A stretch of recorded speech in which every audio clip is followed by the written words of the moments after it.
একটা সুন্দর সকাল। মাহির আজ খুব খুশি মনে ঘুম থেকে উঠেছে। আজ মাদ্রাসায় নতুন ক্লাস শুরু হবে। মা বললেন, মাহির, বের হওয়ার আগে বিসমিল্লাহ বলো। মাহির হাসি মুখে বলল, বিসমিল্লাহ। তারপর ব্যাগটা কাঁধে নিয়ে বেরিয়ে গেল। পথে হাঁটতে হাঁটতে সে দেখল এক বৃদ্ধ চাচা রাস্তা পার হতে পারছেন না। মাহির দৌড়ে গেল, হাত ধরে রাস্তা পার করে দিল। চাচা বললেন, আল্লাহ তোমাকে বরকত দিক বাবা। মাহির মনে মনে ভাবল, বিসমিল্লাহ বলেই বের হয়েছি, তাই হয়তো আল্লাহ কাজটা সহজ করে দিলেন। মাদ্রাসায় পৌঁছে সবাই বসেছে। আজ স্যার হঠাৎ বললেন, আজ আমরা ছোট একটা কুইজ নেব। সবাই একটু চিন্তায় পড়ে গেল, কিন্তু মাহির শান্তভাবে চোখ বন্ধ করল।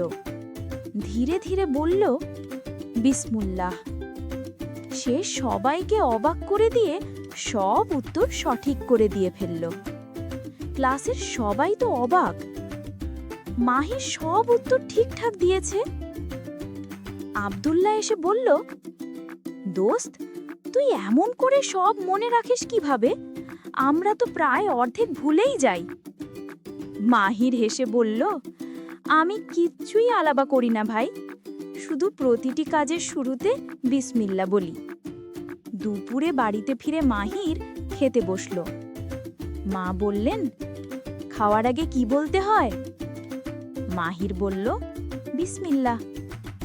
মা হাসলেন, বাহ, বিসমিল্লাহ বললে খাবারেও বরকত হয় আর মানুষ ভুলেও যায় না। বিকেলে মাহির আর আব্দুল্লাহ মসজিদে গেল। ইমাম সাহেব বাচ্চাদের বোঝাচ্ছিলেন, রাসূল সাল্লাল্লাহু আলাইহি ওয়াসাল্লাম বলেছেন, যে ব্যক্তি কোনো কাজের শুরুতে বিসমিল্লাহ বলে না, তার কাজ অসম্পূর্ণ থেকে যায়। আব্দুল্লাহ বিস্ময়ে তাকিয়ে বলল, তাহলে মাহির ঠিকই বলেছিল। ইমাম সাহেব হেসে বললেন, হ্যাঁ বাচ্চারা, বিসমিল্লাহ মানে আমি আল্লাহর নামে শুরু করছি, আর আল্লাহর নামেই তো আছে বরকত আর নিরাপত্তা। রাতে ঘুমানোর আগে মাহির বিছানায় শুয়ে ধীরে ধীরে বলল, বিসমিল্লাহ। তার চোখ বন্ধ হলো, মুখে মিষ্টি হাসি।